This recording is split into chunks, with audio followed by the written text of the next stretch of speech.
Everybody wants to know what I would do if I didn't win. I guess we'll never know.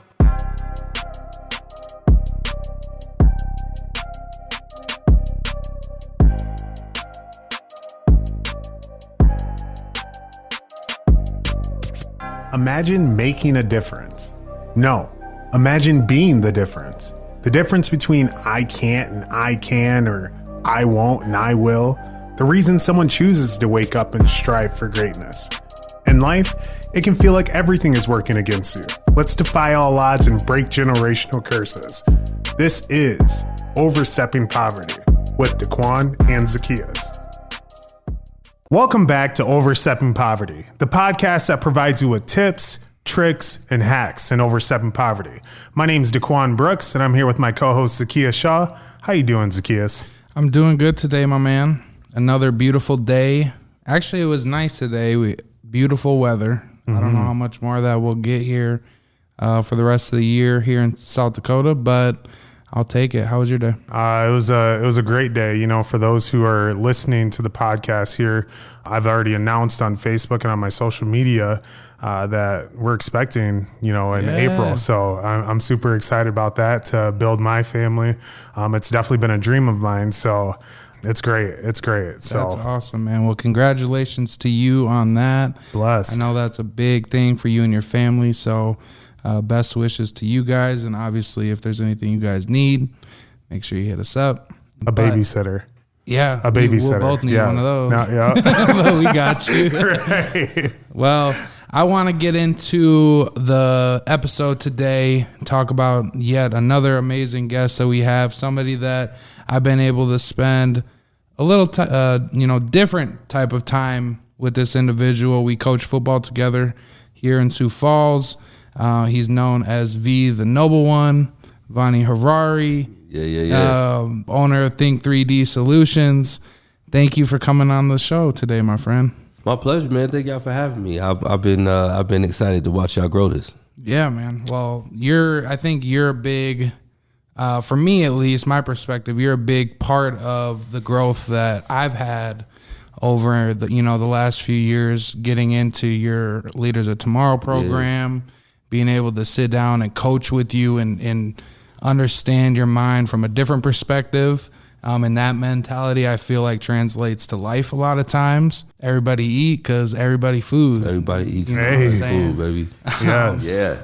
Getting into this, with that type of perspective, what does that mean to you? If you taking that from football, relaying that to life, how could you explain that saying there? Yeah, when we say everybody eat because everybody food, what we really telling everybody is like everybody gets to eat because everybody can get it. Mm-hmm. And what we mean by that is just like we're out here in a situation where we're trying to take on the world in the best way that we know how with our squad, and nobody has to do it all. Nobody has to be Superman. Do what you can do. We all gonna eat. We all gonna be taken care of, and we're gonna be very hard to deal with for anybody that opposes what we want to do, because it's when we in union. Right. And a lot of times when people trying to get it, they running their own race by themselves, and so they vulnerable. They don't have that kind of level of connection and support. So whether on the football field, whether in the boardroom, or whether in the streets, if you galvanize with other people who want to get it, who want to come to do work, who want to eat, and y'all together, man, that's a problem. It's powerful. That is. You got to take me back a little bit here, because that's something that I feel like you just don't learn overnight. That's something that's grown on to you by the people that you're around, the people that you affiliate yourself with. So what I want to know is from way back, like how did you become who you are today? Yeah. For people who know me for a long time, and it's one of those things where like I always was a little bit different than everybody else, at least that people told me. You know what I'm saying? Nobody wants to feel different, especially early in your life. But sometimes people just say stuff to you that you don't hear them saying to everybody else. Right. And for me, it was kind of that old soul thing, how I verbalize things, how I just kind of, my boldness in terms of how I just was willing to do certain things.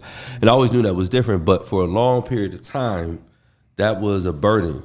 I felt like, for a lot of people, teachers and, people who want you to sit down and be quiet, I was a distraction. I was frustrating for them because I had questions and I wanted to challenge things and I wanted to dialogue and do all that other type of stuff. So at first it was a little bit uncomfortable, but luckily I had some people in my life, some teachers, some pastors, family members, my uncles, my mother, that created an environment that kind of enabled me, you know, kind of instigated me into just believing, you know, that I was who I was. And so, so eventually what happened is that, you know, the table started to turn and what I was able to give people started to become value. And what I realized was the value of social capital.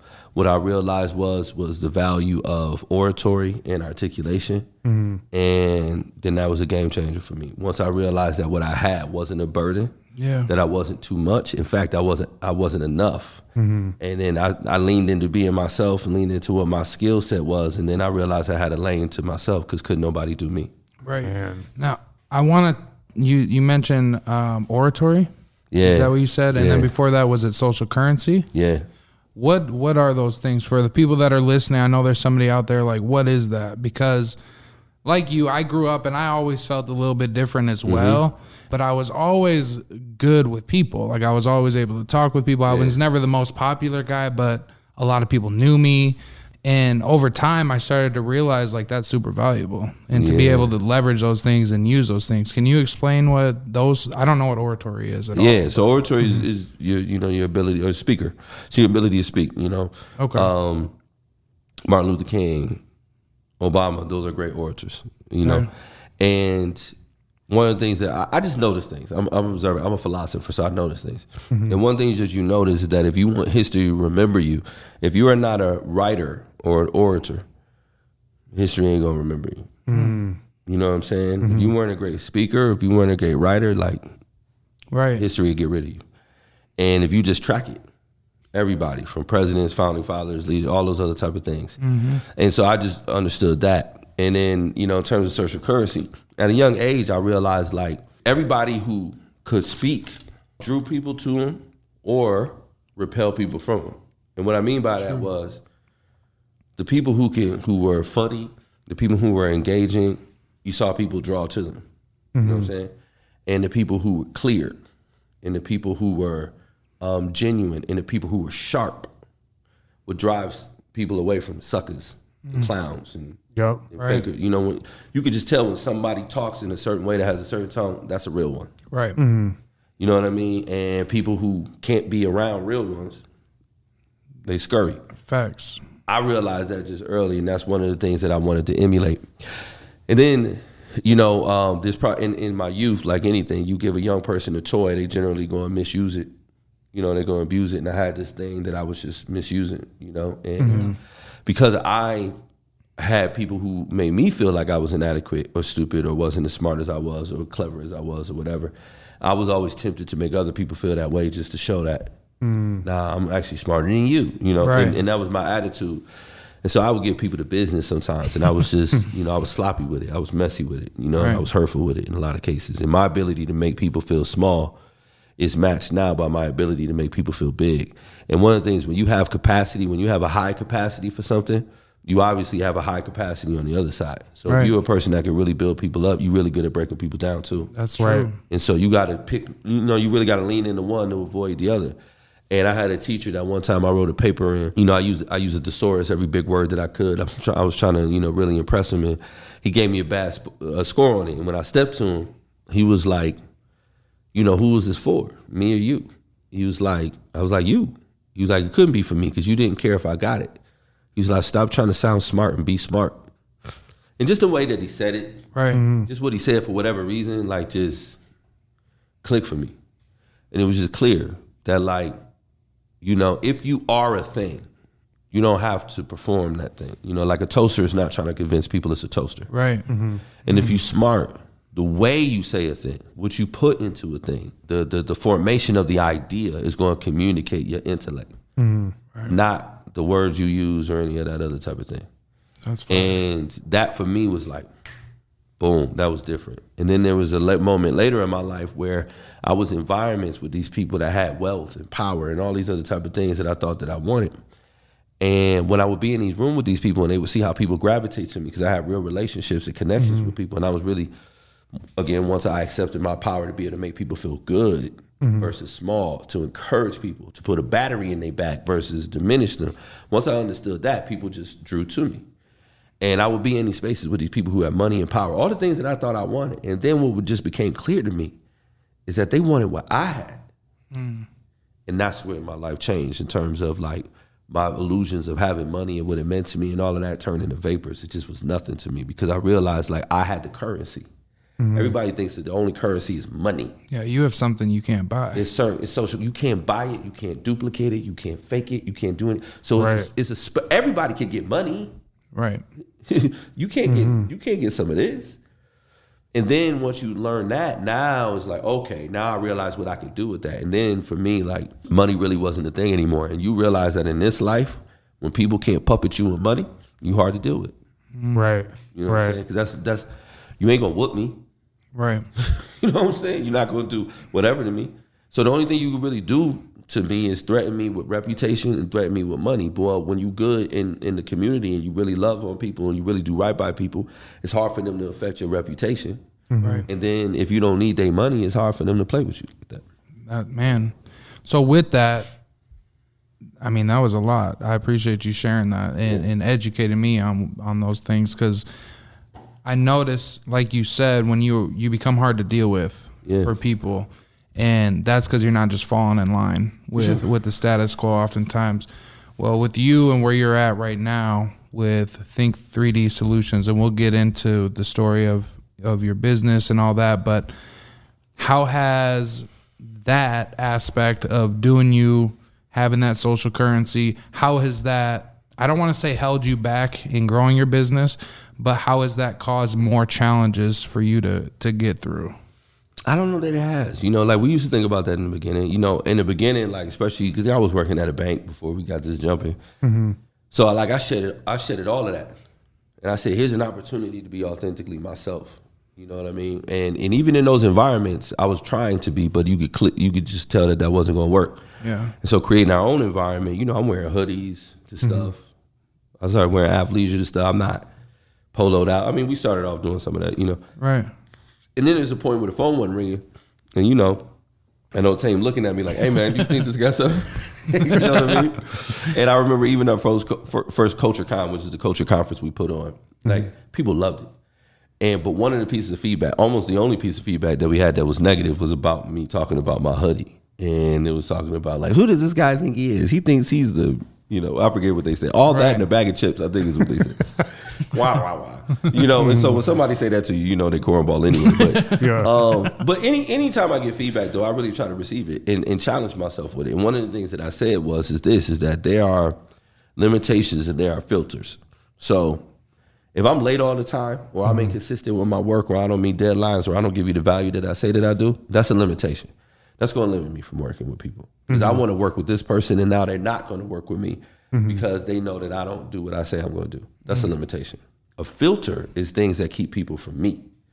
So if you're the type of person who knows that I can benefit your organization, I can improve your life, I can improve the lives of the people who you're responsible for, I can make your organization run better, and you would not work with me because I wear a hoodie, that's a filter. That's keeping you from me. Right. Why in the world would I want to do business with somebody that think goofy like that? Right. I'm not trying to be brain wrestling with you every day, telling you to do basic things that people deserve because you stuck on the fact that the only way I could be professional and be good at my job is if I'm wearing a suit or a tie. Right.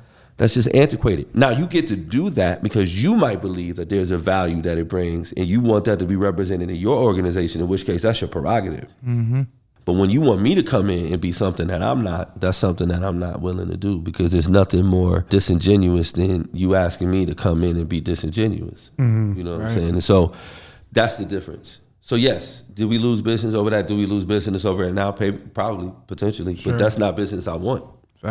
So it's not really an issue. Yeah. Absolutely. So typically when we get into this here, we want to learn exactly and have our listeners learn more specifically about you.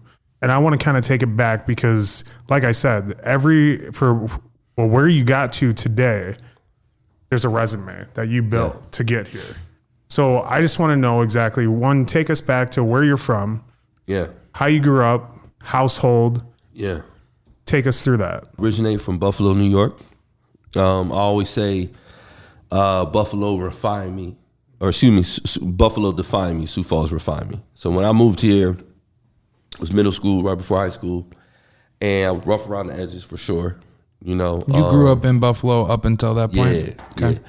So when I came, and anybody that know any environment like that, they know when you 12, 13 in some of those environments, that's recruiting age. You know what I'm saying? And a person that age in those type of places is like 30 in places like this. Right. You know what I'm saying?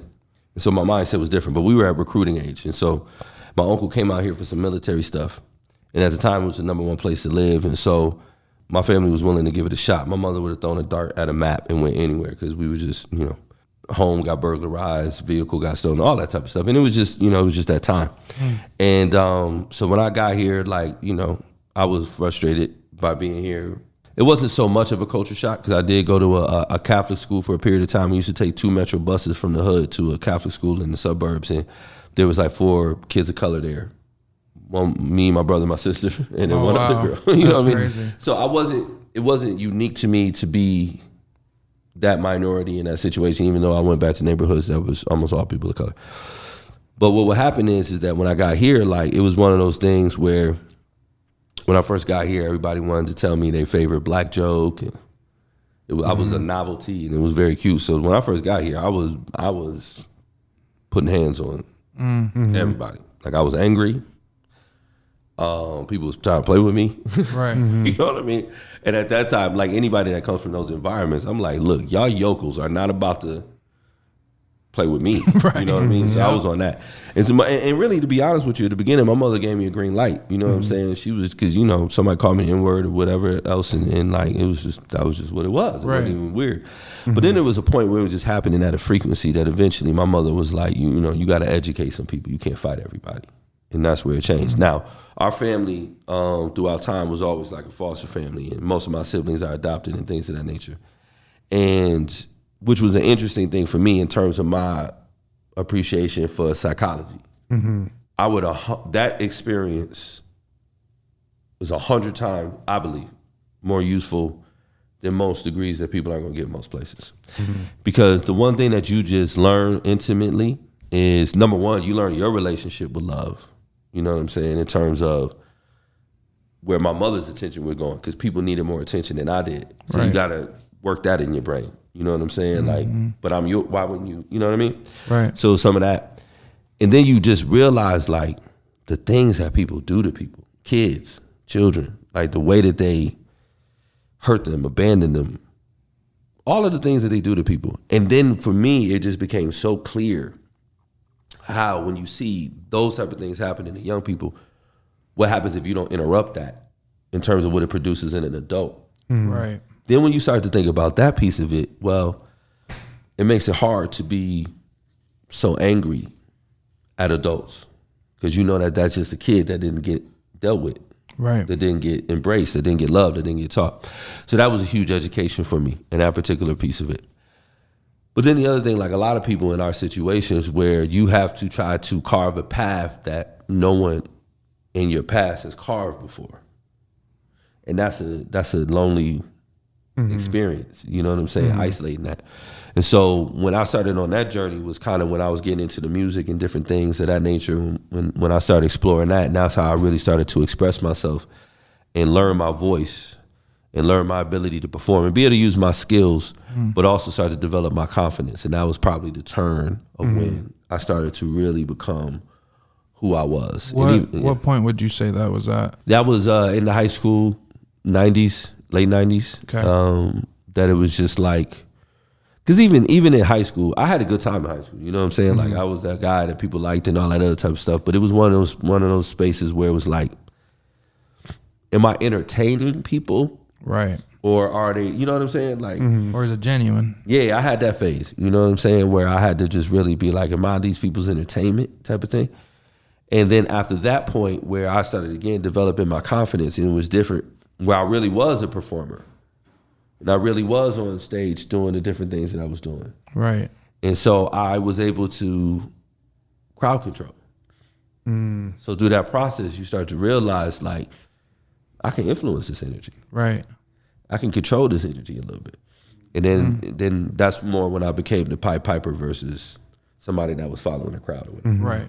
No, that's awesome. So, because that's when, and that is when you started to really do your music more, was the end of high school, that time period? Yeah, we were probably the first hip hop probably performed on stage. Me and my cousin Meech, we did How High at Lincoln High School, which I'll be asking people, where was my supervision, bro? How did they let me get away with that? I rewrote some of the words or whatever, but we did How High. And we got like a standing ovation at the, because they did one for, during the school situation, then they did one for parents. And they went off. And it was like, click. Like that was a narcotic for me. You know what I'm saying? Like that went straight to the vein. Where I said, ooh, I like this, and it was a wrap. It was a wrap for me. And so when we came after that, then I started working with a producer called Jay Sporte. He was there was a Half and Half Studios, which unbeknownst to a lot of people, in a couple magazines was rated one of the top 10 studios in the nation. That was tucked away here in Sioux Falls, South Dakota. Wow. People didn't even peep. Full analog studio, full digital studio. And he was working with other acts, and I was just a young kid that was around. Wow. And I was just trying to get on. And they taught me a lot of things about performing, a lot of things about being professional in a lot of ways. And then going into 99 into 2000 is when I got up with the Nobleman, and then we made that thing happen. What is that thing?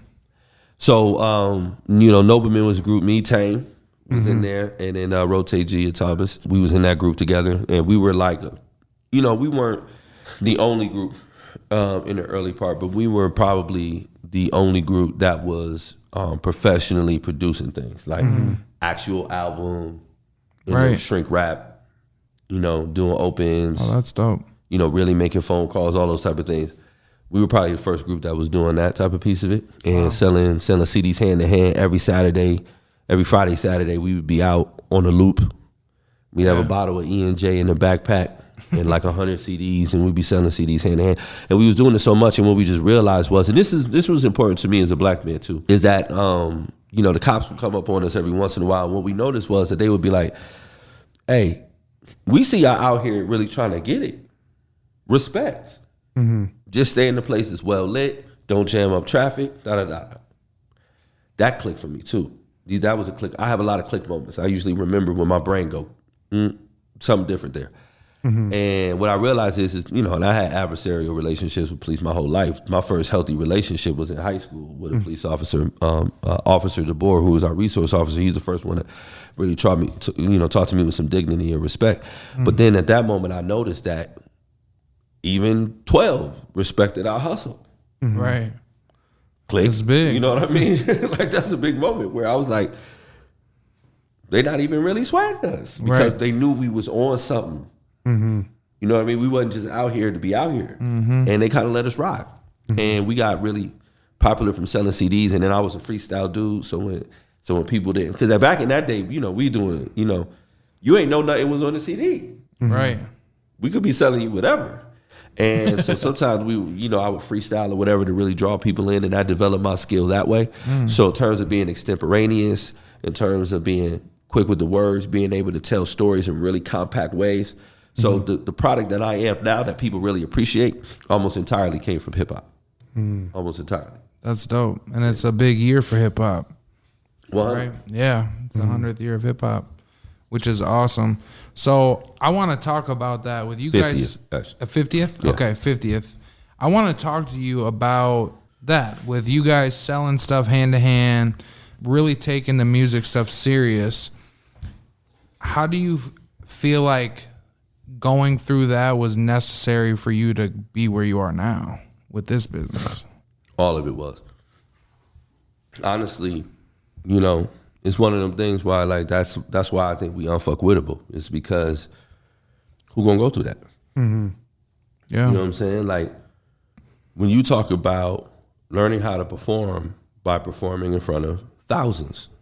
So what does doing something in front of 150 people do to me? Nothing. Right. I've been in front of 10,000 people. You know what I'm saying? Preparing for something like that.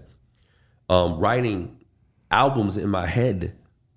Learning how to tell a story And some of the stories that I've told on some of my music are complex. Yeah. You know what I'm saying? About abuse, my relationship with my father, all these type of things that I had to express, but I had to do it in 30 seconds. I had to do it in 16 bars. Right. So now, what can I do with 5 minutes? I'm a monster with 5 minutes. Mm-hmm.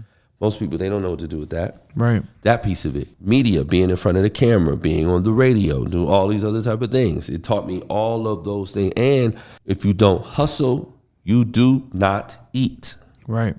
We went to Miami one time. We mailed 3,000 CDs down there. We was in a van, had cockroaches in it.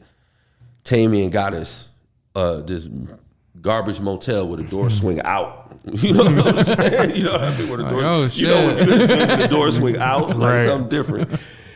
Where the sheets was, 2-ply. You know what I'm saying? And we would go out, and Tame being who he is, he'd give us all $5. And be like, okay, this is what we got. And the $5 was for change. So if we was going to eat, literally, we had to slang the things. We had to sell the CDs. We in a place we don't live. Cats know we running around with cash. Right. Thousands of CDs. We on Ocean in Washington, Boulevards in Miami, and we slanging them things. Wow. So like That's now, the like, grind. what's a no to me? Right. Not to mention, even in my professional life, I did collections for like a decade. I did sales for like what's a no to me? Right. It don't mean nothing to me. Like, I'm okay. So I don't have a problem with asking, because I had to stand on the corner and ask people for things. You told me Right. a lot. Yeah. You know what I mean? I had to call somebody up on the phone and ask them for money that they probably didn't have. Right. You know? I'm asking people for money when I'm not going to give them anything. Right. When you do those type of things, the way that it prepares you for those other things, because most people struggle with that stuff because they raw. The idea of picking up the phone and calling somebody, asking for something is enough to cripple most people. Yeah. Because they don't go through the thing that helps them get through the thing. It's the hard stuff. Right. Some of the hard. I remember growing up and going through school, they would always say public speaking is the hardest thing for like most people to do. Most it's a people- fear. Most people Right. rank it higher than death. 70% of people rank it higher than death. Really? Yeah. Wow. As they top fears. Than death. That's crazy. There's a lot of power in using your voice, but that's Think crazy. about this for a second. If you in a court of law, right, and you on trial, what type of people are in jail or prison? People that have committed a crime. Theoretically guilty people, right? Now, is it people who are guilty, or is it people that we think are guilty? In the court of law, it would be, It's people that we think are guilty. yeah. And why do you think this person is guilty? We take this person and we take that person And you allow them and we to. put them in front of 12 people or a person, and we say, tell us what happened. Right. Explain the situation. And their ability to communicate what happened, their ability to be able to articulate what went right, what went wrong, who did what, who didn't, is what determines whether or not people think you're guilty. Right. So even right now, somebody's sitting in the box right now because they had a good lawyer. There's somebody that's sitting in their living room right now. Or somebody sitting in the box because they had a bad lawyer, and there's somebody sitting in their living room because they had a good lawyer. This person was a better orator than that person. This person was better at presenting a case than that person. Right. It's life or death. For sure. It's not just like make money. It's life or death. Right. You know what I mean? Yeah. Martin Luther King, Malcolm X, Medgar Evers, Fred Hampton, all of those people, they spoke life into people, and they spoke until somebody murdered them. Yeah. It's life or death. I feel like that's what happens most times. You know, when they have somebody that doesn't go with the norm. Conform. They don't conform. They do speak up for what is right, and they push that and push that and push that. You know, like you said, it is life and death. When we went through the whole, and something I wanted to talk about a little bit was when the whole George Floyd thing happened. That was the first time for me when I felt like the media, and I just felt angry, like really, really angry to the point where it's like, I don't know how far I would go with this. Yeah. And that can be a scary feeling, because it's like when those emotions get that way for a lot of people, like you're actually willing to die for something. Right. And that can be a crazy feeling for a lot of people. Yeah, so I spoke at the George Floyd March. 4,000 people, one of the largest assemblies ever in the state. I think it may be the largest, at the courthouse steps. And I got a lot to lose. You know, I'm well thought of in this community. You know what I'm saying? I can mess that up. But the part of the reason why people rock with me in this community is because I'm genuine and I tell the truth. I'm gonna tell the truth. Right. Now, I got one of my friends is the chief. I got a lot of friends on the PD, a lot of them. You know what I'm saying? And people that I love, that I want to get home, that I care about their safety. I care about their quality of life, because anybody who really honors that oath is my people. Right. People get it messed up. My issue ain't never with any. If you honor that oath, I honor you, because there are very rare people can do that. And I understand what we're really asking of those folks. Now, there's some imposters that I think undermine the entire system. Those people got to go. Right. And so I got to stand up there and I got to be able to say what it is that I got to say. And even before that and after that, there's videos on me, you know, breaking out in tears because it was affecting me that much. And I'm like everybody else, I'm enraged. Right. And one of the things that hurt me the most in that situation was that even as I'm looking at the video, and even right now it messes with me, I think to myself, would I have had the courage? And would I have had the courage to intervene at the risk of death when they were killing that man? Or would I have had the courage to record it and watch while they were killing that man? Right. You know what I mean? Since that video, do we have that revolution, that change? No. And even then, it's, you know, it's only, we still talking incremental change. Right. But will we have even had that, what sans that video? If you do jump in there, what does that mean? Does that change the tone? Who knows? Yeah. Right? Either decision require courage. A lot of people don't think about that type of stuff. So when you standing up there and you saying whatever it is that you're saying, you could do it for the purposes of being cute, getting some content, but you're playing yourself. Right. And that's how you're going to walk yourself into a bus. Or you got to be up on those type of steps, saying those type of things, doing those type of things because you really mean it. And part of the reason why I felt comfortable doing it is because I'm actually doing it. I be with the police really working on things. I be with the chief really trying to work through things. I'm really trying to help get this figured out. Right. Which is affords me the ability to be able to talk and not have people immediately be suspicious. And that kind of brings us into, I mean, really what you've created here in Sioux Falls, something that no one has ever really seen in the community that we're in. Yeah. And that's Think 3D. You know, and before we started this podcast, I had asked you a question on really, I mean, on do you take the time to, of course, to take a look back and just sit and just take it all in? Because you have built something out of nothing. Yeah. You know, something that was just a thought at one point of time that has now become a true movement. I mean, you're changing things in workplaces. You're changing people's lives and how they think and how they move daily. Yeah. You know, so I want to actually take it back there, and I want to go back to why Think 3D. Why did you and Tamian decide to create something like this? Yeah. So we were in finance, call centers a lot, which is the greatest microcosm of culture, right? Is metrics based, monotony, your traditional kind of grade cube, you know, type of thing. Yep. All the stuff. Just all the stuff that makes people go nuts and all of the type of things. The way people lead and all that type of thing. And so there's things that we just didn't align with, you know. And one of the things that's a consistent thing with me is this concept of potential. People have always talked to me about my potential, and they always felt like I haven't connected with they say he has so much potential, all the school conferences. And that used to frustrate me a little bit because people thought I had potential, but they can only see my potential being applied to what they wanted. Right. And it was the same thing there. Like, see, people saw my potential to speak and how I could affect people, and they just like, oh my God, you could sell so much stuff. And I could, but it was one of those things where it's like, there's certain things I just wasn't going to do because it was gross to me or because it just didn't, whatever, you know? And I just knew there was a different way to approach it. There's a different way to lead. There was a different way to create. And, you know, we met a lot of resistance. And there was a lot of things that we were trying to develop that recorded Think 3D. We were trying to develop while with these organizations. In many cases, they rejected it, you know, or they put it in a drawer and they didn't want it. And so, you know, Tammy and I, we used to take trips together because we were, you know, best friends. And so we would be rolling and we would be in a car just talking.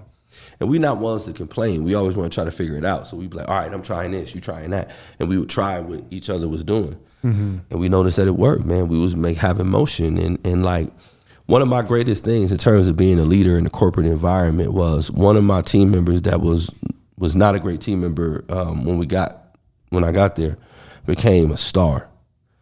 And she ended up marrying my team lead.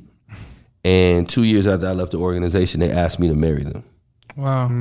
I don't care about the stats. I just do not care. The fact that my team lead, who actually he passed away, rest in peace, who at the time applied for the same job, was already on that team, applied for the job, and I got it over him. And we created a relationship. And people on my team created a relationship that they wanted me to bind their marriage. You understand what I'm saying? Yeah. For me, that's crazy. That's actually what we're talking about. But I was like, I can't do that here. They don't want that here. Which is the other thing I realized, which is, if you don't like the way these people do business, get out of their business. They don't have to do it the way you want to do it. Right. Don't sabotage what they're doing. Move around. And I had to own that part of it. If you think you could do it better, go do it. Right. If you don't like the way they're doing it, move around. So that's what we did. That's perspective. And so, we had the 401ks, we had the healthcare, we had all of that stuff, but we wanted to self-fund. So I liquidated everything that I had. And Tame was in a better position because Tame is procedural. He going to be on that path. My brother is going to do what he got to do to achieve. Okay? He's going to get the spreadsheet, bop, bop, bop. He's going to follow the steps. He's going to read the books. He's going to do the thing. He's going to do it. So he was on that track. He was going to go wherever he needed to go. Me, I was still trying to figure my situation. I was doing all right, you know what I mean? But it was more of those days where they would like begrudgingly promote me. You know what I'm saying? Like, because they did, because it only made sense. And then it was like, bro, I can't do this. We got to go. We got to do our own thing. And so I stepped out first. And so for that first 9 months, I kind of got out here, beat the streets, used all my relationships that I had from community work, because I've been doing community work for 14, 15 years up until that point. So I had a lot of relationships. So we got to start in a better place than most businesses would start. Yeah. And then Tame came on and then we was rocking. Damn. Yeah. That's crazy. How did you guys meet then? You and Tamian? We met, we knew each other just in the street. At that time, especially if you was black, like there's no way you didn't know of the person. Right. Back in the day when you used to have the black phone. What I mean by that is like people, anytime you saw a black person, people would be like, do you know him? I'm like, what? I'd be like, oh, let me call the black phone and be like, hey, who's this black guy walking in front of me? So I would make that joke, but that was true a little bit, you know? So we all knew each other, and we was at the gym, we was at Wood Lake Athletic Club, and we was playing basketball, and we just connected. And he asked me to come out, peep them at one of their shows. And at the time, it was competitive. I wanted to eat everybody's face off. So I really wanted to go there to, be like, these dudes suck. Yeah. That's really what was on my mind. And I happened to be at a show where there was some dysfunction between them. And then one of the guys, decided he wanted to be out the group. And then Tame came with me. He's like, hey, you want to rock with us? And people knew I had bars, and they knew I was, that guy that way, especially on the freestyle tip. Like I wanted to smoke. Right. And at that time, we didn't really have that energy in the city. And so they asked me to be a part of that. And then, those two, Thomas and Tamian, those are my brothers till from the womb to the tomb. And then later, the version of it, which was Young Nobles, which became me, Tamian, and then Blitz, who now works with Think 3D as well. Yeah. And he was on the podcast in season 1, Manny Gutierrez. But no, that's dope. I feel like you guys, when I think of what we're trying to build and what we are building with Overstepping Poverty and kind of how you guys have done it, I was in Leaders of Tomorrow, and you were like, yeah, me and Tamian, we would meet every week. It didn't matter. We would meet every week. And then Daquan and I started meeting every week. Like, we got literally every week we started meeting and just kind of game planning on what we wanted to do. Because I feel a lot of what you're saying when you talk about how it was growing up. I was never the person that like would get in trouble in school. I never really got in trouble, nothing like that. But I was the one that would always kind of question what was going on. Yeah. Especially when I got to O'Gorman, my junior year of high school. My first time at a school like that, private school, coming from Vegas. And a lot of the teachings that they would have, I was just thrown into it.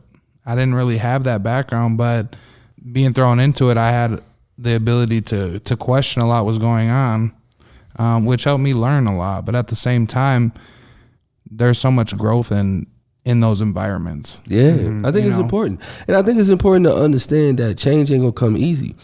I think it's important to understand that people don't have to just listen to you, and why should they?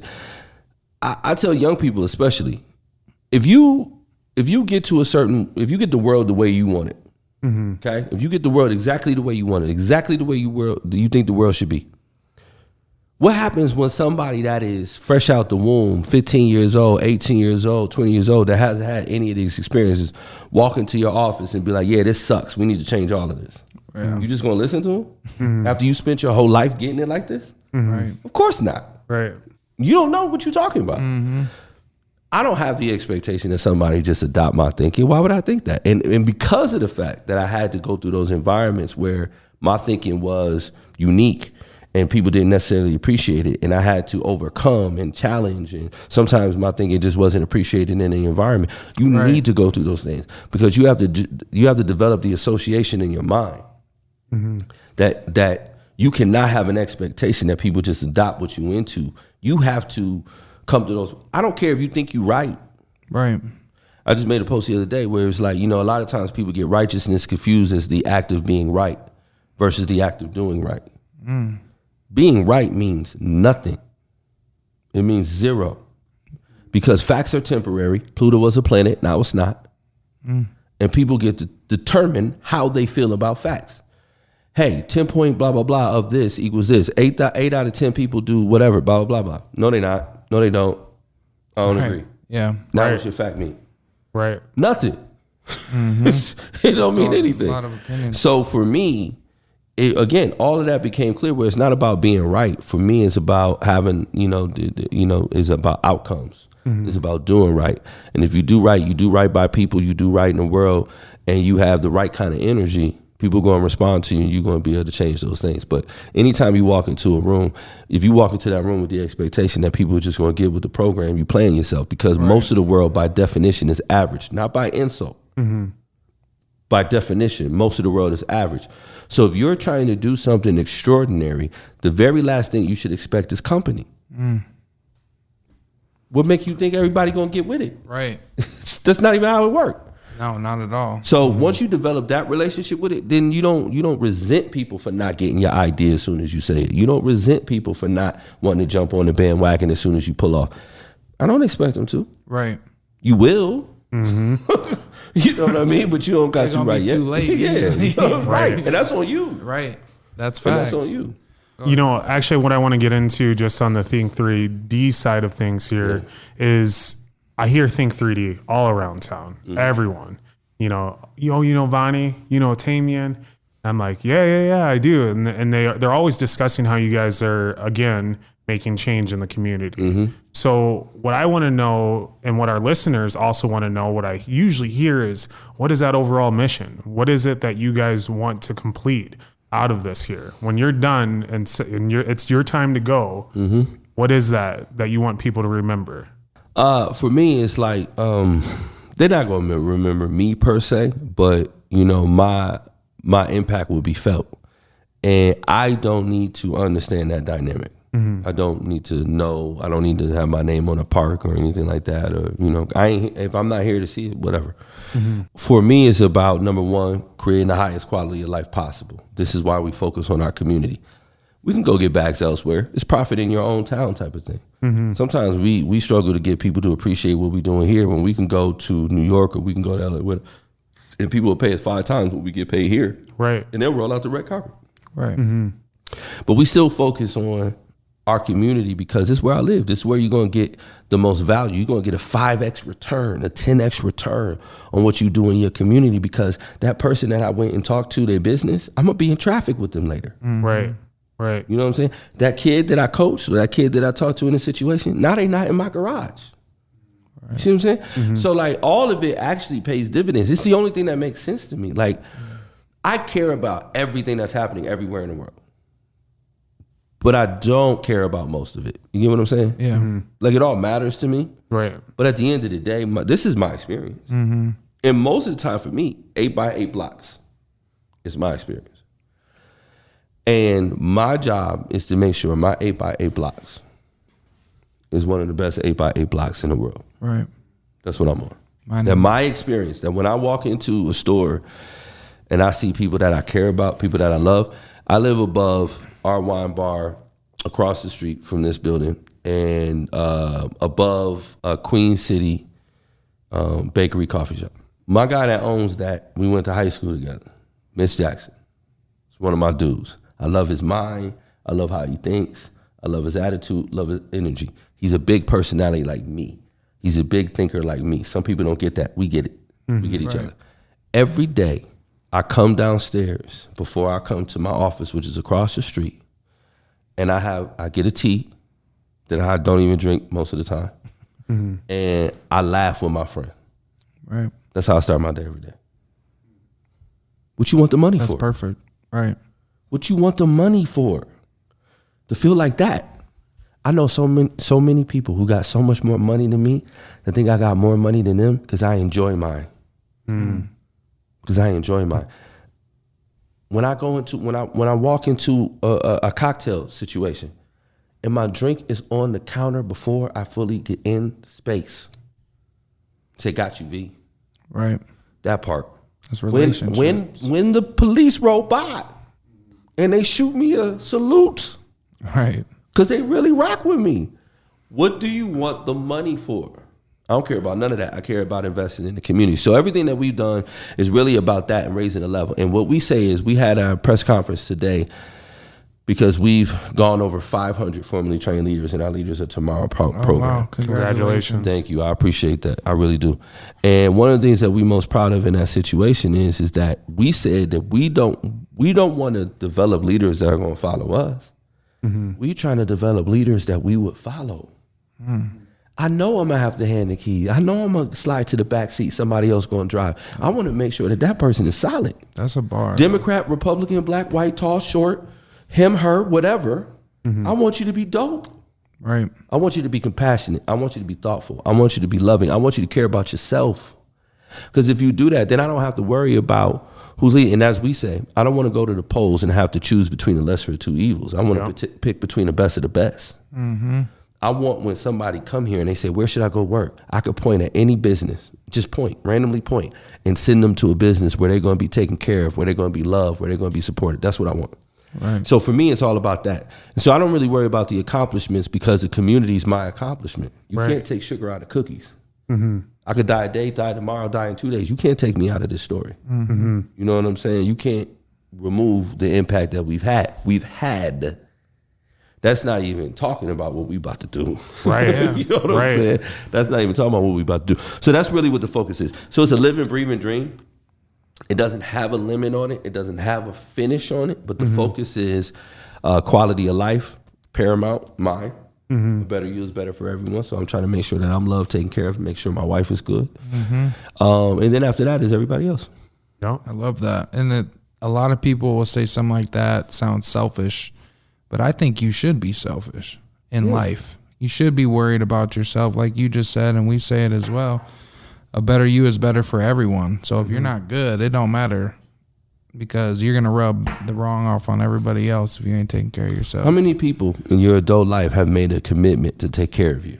I mean, kind of in my our wife, adult, I guess. I mean, yeah. Yeah, it's correct. I mean, say whoever, right? So you're spot. One. Right. So one person in the whole situation, they're going to take care of you. Now, that one person who said that they would take care of you, what is their capability to take care of you if they don't take care of themselves? They have no capability. They have no capability. So even the one person who wants to take care of you can't take care of you unless they take care of themselves.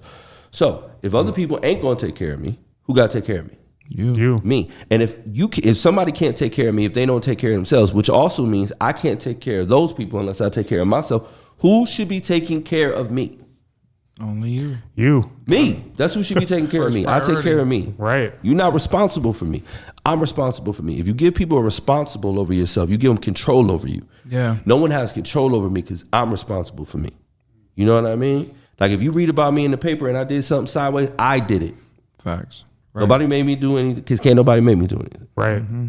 I did it. No. And I feel that way about everything. So yes, I take care of me. I take a solocation every quarter. Every quarter I get on a plane, I fly to a place by myself. Without my wife, without my business partner. I get a boutique hotel or something. I sit and I write. I go do whatever. I box, and so I'll go train at different gyms and learn from different people. That's dope. And that's a business need. That's a marriage need. How do you feel that helps you? Oh my God, bro. First of all, like when me and my wife first started talking about it, one of the things I always tell her is that this is not me not wanting to be with you. This is me wanting to be with me. Because sometimes when you're moving all the time, you have so many voices in your head, you don't realize how many of them are not yours. Right. A lot of voices in your head. A lot of them are not yours. Not to mention, a lot of people try to stay busy on purpose because they don't want to allow their emotions and their feelings and their thoughts to catch up with them. You see, if you stay on the move, you ain't got to deal with that thing you don't want to deal with. Right. If you stay on the move, you don't have to overcome that thing you don't want to overcome. So sometimes I sit in the hotel, I might just cry for half a day. Yeah, that's real though. I gotta work through the situation. I harbor a lot of energy. So I'm doing one-on-ones with people talking about things that are heavy. And I'm trying to help people have a breakthrough. And most people want me to be motivational or inspirational. Even if they see me in a grocery store, they have an expectation, even if they've never met me, of what their experience is going to be like with me based on what they heard from somebody else, the content that we put out. And we try to put all that stuff out authentically so we never misrepresent who you're actually going to get when you bump into me at the grocery store. Right. But it's still the reality of it. And I'm harboring a lot of things. So there's a lot of people who are having breakthroughs and they're being limited by traumas or things that happen in their life or are happening in their life. And I absorb a lot of that energy. And sometimes I just got to go figure my shit out. Right. And what happens when you can't do that? What happens when self-destruct? You're diminished. And so your ability to help everybody else is diminished. And that's going to come out of you in ways that are likely to be unhealthy. So the way you treat your spouse, the way you treat your people, the way you treat the community is likely to be unhealthy if you don't take care of yourself, which is why we say a better you is better for everyone. Ain't that the truth? And health is wealth. To all the listeners, I mean, health is wealth. Again, if you're not taking care of yourself, you can't take care of anyone else. So 100. It's just 100. And again, what kind of goofiness have we even developed to be able to say that you shouldn't love you? That you shouldn't have standards for you, that you shouldn't. Well, everybody has an opinion now. Right. And everybody can freely voice their opinion through social media. And a lot of times when you are somebody that is doing good, striving to do better, you get a lot of hate, for wanting to do more and wanting to be better. But and here's one of the, I just want to touch on this real quick. Because as I'm working through this in myself, I'm getting more and more mature, and I'm starting to realize that in most cases, some cases it's pure hate. In most cases, it's not hate, it's love. I experience it sometimes. Most heat I get from almost anything that I do is normally from people of color, and normally people of color that know me. That's normally where we get most of our energy for a lot of reasons. You know what I'm saying? Because, we off doing our thing. Sometimes we don't be around no more. Right. And sometimes when I come back around, I might be having energy because I expect energy. But almost 100% of the time that I pull back around, people happy to see me. They miss me. Right. You know what I'm saying? Now, what I have to challenge is that the only way for them to see me is for me to come where they at versus them coming where I'm at. Right. So I challenge that idea. That's not all on me. This phone work both ways. Right. You can come over here, and I like it over here better. I like it over here more than you like it over there. So why wouldn't you come over here? Right. So there's all that type of stuff. But most of the time, bro, it ain't even hate, it's love. They trying to figure it out. At any time. And people find it easier to love somebody that lose all the time than it is to love somebody that win all the time. Right. It's easier to like the Pirates than the Yankees. Right. You know what I'm saying? That's just what it is. True. You know what I mean? Like people, it's annoying. And it's a mirror that's holding up to you all the time where you keep seeing these people that you have access to, these people that do things. It just make you evaluate what you're doing. And nobody really likes doing that type of forced introspection. Right. Which is why we tell people to do willing introspection. So you ain't got to be mad at me, bro. You still get to decide what you're doing with your day. You know what I'm saying? What you mad at me for? Right. Anybody that know me know I can make a much, much bigger bag. Yeah. With my skill set and what I could do. I keep it here because I love here. And so most of the time it's love. And I want people just to start thinking about that, because sometimes when people really love you and they don't know how to deal with you, it can easily be perceived as hate. Right. For sure. Right. That's big. That is. Especially as people grow. We talked about it before the podcast. People grow and they end up going different ways. Right. And I feel like at some point there is a bit of animosity just because, wanting to get better. So that is a good perspective, because I've experienced that in the recent past where it kind of feels like you're being a little misunderstood just because it's like, I'm just trying to do better. What It's you hard. mad for? But for you, it feels like growing. For them, it feels like growing apart. Sure. You know what I'm saying? Right. But what we try to get people to think about, there's a difference between you leaving people and them deciding to stay. Right. You know what I'm saying? You can roll with me, Yeah. for sure. You don't want to get up at 5. That's cool. You ain't got to. Nobody's telling you to. Yo, you don't want to put this extra little thing in. That's cool. You don't got to. You don't want to forego the kicks or the console or whatever. You don't want to stay in on a Friday. You don't have to. Right. That's cool. But the result of that is we're all making decisions. Some of mine separate us, some of yours separate us. I'll take accountability for mine if you take accountability for yours. Now, what I can say about my decisions is that my decisions are leading us to a place of greater influence, greater impact, and greater opportunity. What some of your choices are doing is keeping you here. Right. Now, if here is where you want to be, have at it. Right. Not for me, though. No, that's good perspective for sure. It is. And it actually leads me into our final question for you there. Just everything that every guest that we have on, we ask them this question, and that's, what does overstepping poverty mean to you? All right, this is not me being cute, but this is what I want to give cats. Like, for me, even when we talk about overstepping poverty, man, it's just, the biggest thing is understanding that you're not poor. You got enough. Because you enough. Right. And everything that people used to tell me was my disadvantage is my advantage. Sometimes I'll be around people who fold instantly soon as they meet pressure. They weren't raised in pressure. Right. I got people who don't appreciate what they have because they ain't never not have. I know people who can't vision the thing because they didn't have to imagine their reality. It was there. I thought those people were advantaged. Those people were disadvantaged. Right. Those people were robbed of the opportunity, a dog. They were robbed of the opportunity of being able to develop that thing where it's like, most of the people don't enjoy what they have because they're so afraid to lose it. That's why they cling on it. That's why they have to absorb all of it. People want so much money they can't F it up. Scarcity. And they got to take it all. Right. They got to have it all. They got to have it, and they alienate people and do all those other type of things. When you go through those type of things, when you come from those type of environments and those type of circumstances, I'm not tripping off of none of that. You could take everything I have and I will get it back. Right. Because I got it the first time and I didn't even know how. Now I do. Right. You can take it all. For real. All of it. I'll get it back. I'll get it back. So for me, when it's like, I just wasn't poor and I couldn't see the blessing. And it, of course, poverty and all that. It's just hard to see the blessing in that. Right. But I have the benefit of reflection.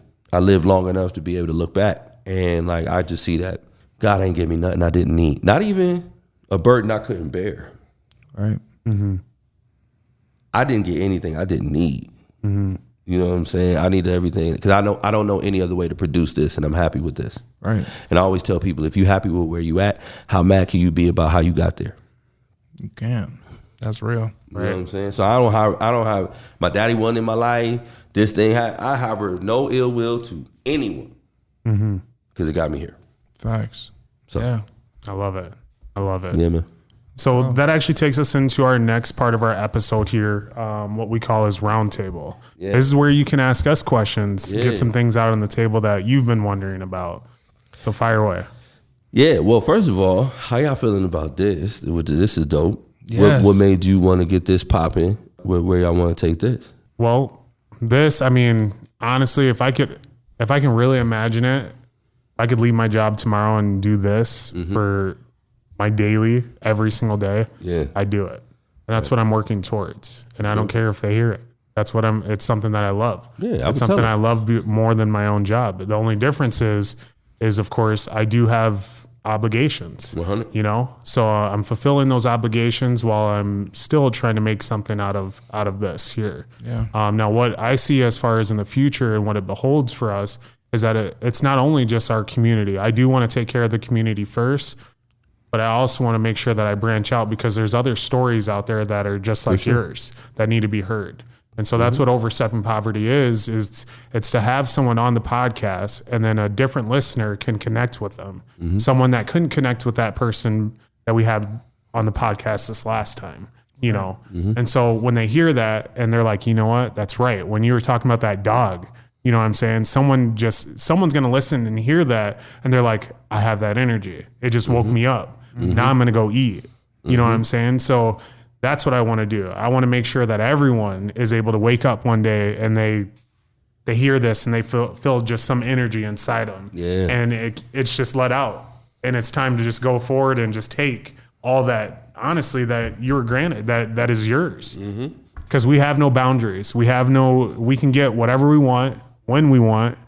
And that's just the way it is. Yeah. And so that's what I see. Overstepping poverty is going to take some people and their mindset, that poor me mindset, that I can't do it today because I have this. I can't do it. I won't be able to do it.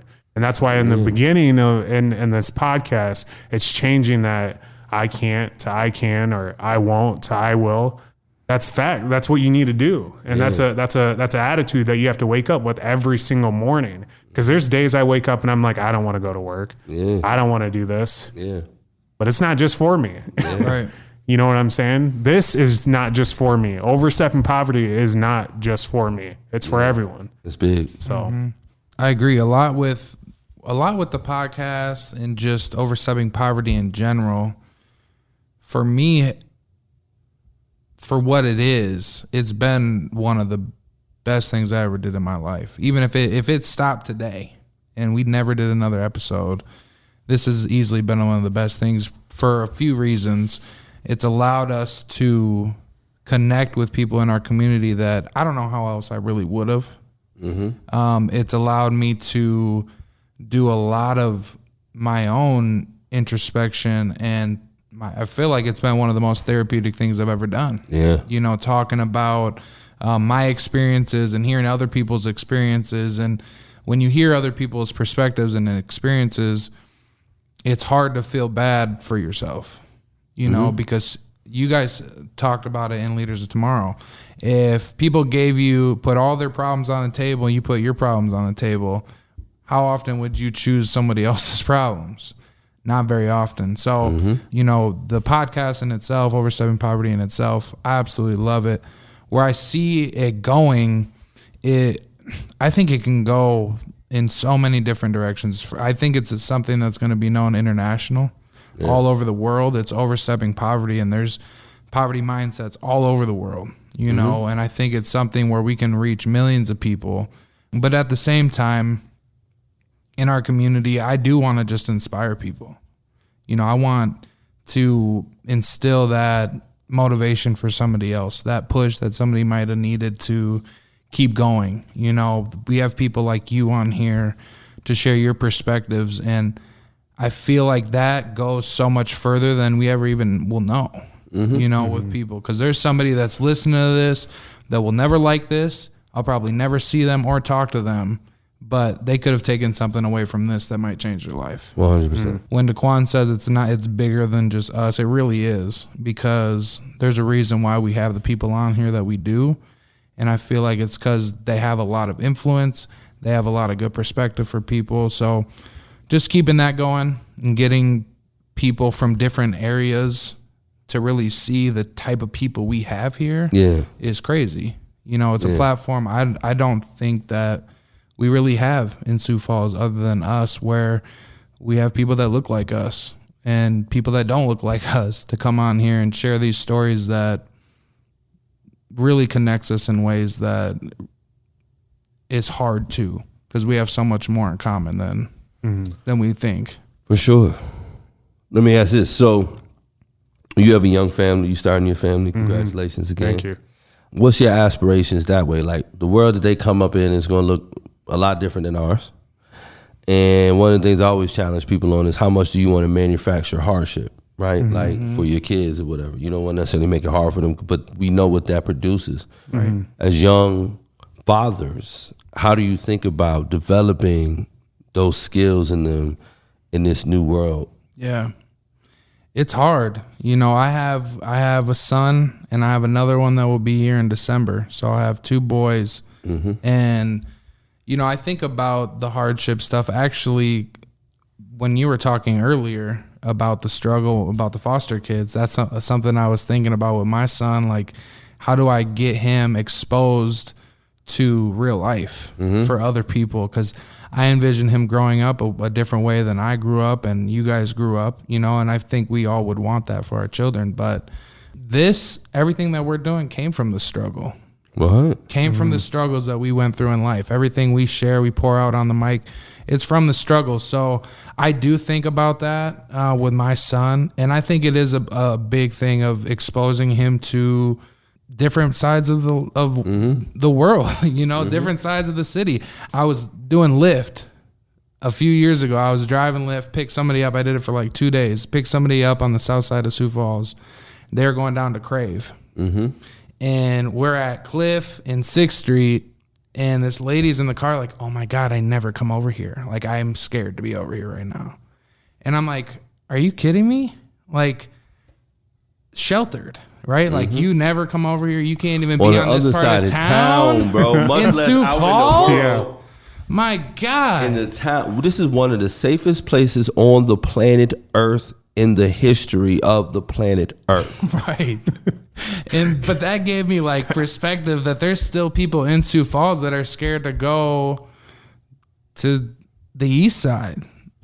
You know, and it's stuff like that. I want to get my son into a diverse setting. It's something I think about when I think about schooling and stuff like that. You know, I want him to experience the struggles of life, but also at the same time, I want to provide an environment that allows him to be himself and grow and do all those things. So it's kind of a catch. It's hard. It's hard. Right. You know, as you said there, I haven't actually started my family yet, but I am going to have one here soon, and I'm extremely you started blessed. your family. Well, yes, Yeah, I have. it is growing, My apologies. right? Yes, that is true. Again, I'm super giddy about that, but I've thought about it a ton all the time, and I'm just like, okay, listen, what do I want to change from when I was growing up that I can make sure that my kid doesn't go through those same battles?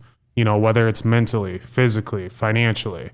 I think about that, and I also think about, well, when my kid grows up, he's also going to have to overcome some things, you know, some hardships, this mentality. And so then I fall back to what we're doing here as far as Overstepping Poverty and the podcast. So there's one thing that won't go away, that I feel like won't go away. That's the internet. So on the internet, you'll always be able to find information, and information, you'll find intelligence. And I feel like everything that we're doing here is going to provide intelligence for that next generation. You know, and it's just like when we've listened to like Bob Proctor, you know, the things that he says that really resonates with us, where to some other people are like, this is some old dude just talking on the mic. But to me, I'm like, wow, he just told me that I need to get up. I need to make the money. I need to come back. I need to do something that I feel like and create my own, and then share that with the world. So then what I see is one day my kid's going to wake up. He's going to go to YouTube. He's going to find this podcast, and he's going to be like, dang, he said some good shit there. You know, and my dad had a different mentality. He was a dog.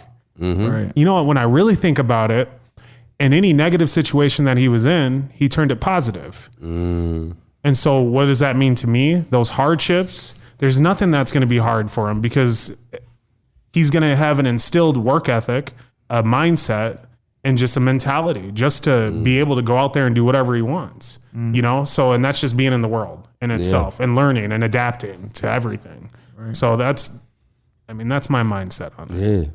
Nah, I dig that. Where y'all want to be, man?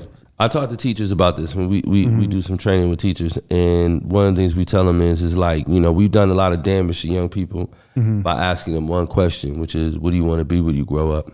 Because we develop generations of people who think you just get to be shit. Right. You don't just get to be anything. What we really should be asking people is, what do you want to become? Because there's a process in that. So let me ask y'all that question. What do you want to become? That's a great question. That is. You know, I feel like when I think of what I want to become, it's been what I wanted to become since I read the book, honestly, The Go-Giver. I want to be the connector for people. I want to be, and this might sound a little selfish, I want to be the person that people need for a connection, or hey, Zacchaeus, who can I talk to about this? Kind of like a resource for people, you know, to connect and bring people together. Ultimately, I want to bring people together. I think there's so much hate in the world. I think there's so much negativity in the world that is just thrown in our faces every single day. I want to be that light for people. I want to be a bright spot in somebody's day. I want to help people grow. Honestly, a lot of what you guys do with Think 3D is what I want to do, is change the dynamic of our community and connect people in a way that creates a safe environment for my children. Right. You know, you guys going into the schools and working with the teachers and stuff like that, that makes me feel a little bit more comfortable about sending my son to a school in Sioux Falls. So, you know, having impact like that, I think that's huge. And I think it goes over a lot of people's head. It might even go over your guys's, because we don't ever really truly understand the impact that we have. But yeah, I just want to make this a better place. No, I love that. One of the things we always say is it's better to be the connector than the connected. A lot of people, when they think about their network, they think about their one-to-one relationship. All of these people are in their network, and all of that energy is coming at them. Something you want to avoid, because that means you have to service all of those relationships, because all those individual relationships are quid pro quo. You do something for me, I got to do something for you. So now you got all the favors out there, versus having a situation where you're in a network where you connect to somebody with a passion, with somebody with an opportunity, somebody with a skill, with somebody with a need. Now that network becomes broader and can affect you in ways that you don't. And now you go from a quid pro quo where that one person might have a favor for you or might feel indebted to you or whatever, versus a situation where you didn't even have to service the thing, but now you have two people who are grateful. That's the power of being an effective connector. Because I get you to this person, I didn't do none of that. This person fixed your car, but you both, you thankful for the business, you thankful for the mechanic. It was better to be the connected than the connected. So that's dope. You know, I feel like a very open question for me. And I'm going to brag a little bit here, because I truly believe that I can be whatever I want to be, period. All it does is take a little bit of work and work and effort. Ethic helps. That works as well. But I'm just going to leave it as I just want to become better than I was yesterday. Bars. You know, so, and I know at the end of the day, wherever I end up at, it's exactly in the position that I need to be, where I was supposed to be, and where I wanted to be. So I like better than I was yesterday. Yeah. Mic drop. What about you? Where do you see yourself going?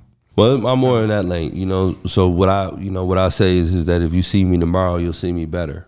I don't put lids on my situation. You know what I'm saying? I don't know what it is for me to become. You know what I mean? Like, so for me, it's like as long as I keep moving and I get better every day, who knows what the world is going to look like in 5 years, 10 years, 15 years, 20 years. So I don't even try to get into all of that. But for me, it's really about becoming better and what we call refinement. And refinement is a removal of impurities. It's not about you being a different person. It's about you being a better person. So if a person removes their impurities that they deem as impurities, so their anxiety, their bitterness, their frustration, their anger, their smallness, their pettiness, their jealousy, their comparison, if you remove any of those things, you immediately make the thing better. It's the removal of impurities. When you have gold, you put it under stress to separate the impurities, and then you work with what's left. In order that's a harsh process, but what happens is the removal of impurities, which creates purity. And so for me, is just removal of impurities. You know, I try to identify something in myself that I'm not satisfied with myself. I try to identify something that I don't think is healthy, and then I try to eliminate it. I try to refine it. That's dope. I like it. Yeah. Well, I've got one last ask for you. Yeah. And that is that we ask everyone, again, when they're on here, we need 5 tips, tricks, and hacks that you would tell someone in overstepping poverty. Yeah. I would tell you, like, you know, to be perfectly honest with you, I would give people the disclaimer is like, don't think of this as a tip, trick, or hack, because these are lifestyle things. Right. And the first one being a better you is better for everyone. It's paramount, like we talked about, all those different type of things. The second thing is your brand has to be authenticity. Don't sell people something that you can't give them consistently. And so if you're not selling people on who you are, you're creating a situation where you got to be fake. And that's untenable. Right. So authenticity has to be your brand. Refinement, you know, again, work on removing those impurities and all of those other type of things. A culture will emerge, whether intended or not, but if it's not one that you invest in, it'll be one that you pay for. So I don't care what environment you occupy, whether it be your home, your business, your community, or your state, whatever scope you want to look at it, it's your responsibility at the end of the day. And the culture is going to be there regardless. The question is it one of your design? Is it one of intention? Is it one of purpose? Right. That you need to be thoughtful about. Was that 4? Right. That's there? 4, yep. You know, 5 is you know, move something forward.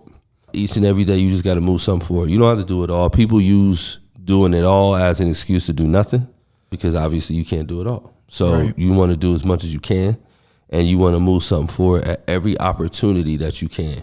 And as long as you do that, you're going to be in a place where a lot of people have never been to. And that is in consistent progress, which for us is the definition of success. I love that. Well, thanks, man. I really appreciate the time. Yeah, man. Allowing us to come into your space as well. Beautiful place here. Think 3D Solutions. If you haven't heard, you definitely need to tap in with them. They got stuff on YouTube. They got stuff on all social media platforms. So big thank you to you for coming on. Absolutely. Thank you. Thank you. Until next week, we'll see you guys on Overstepping Poverty. Thanks for tuning in to another episode of Overstepping Poverty.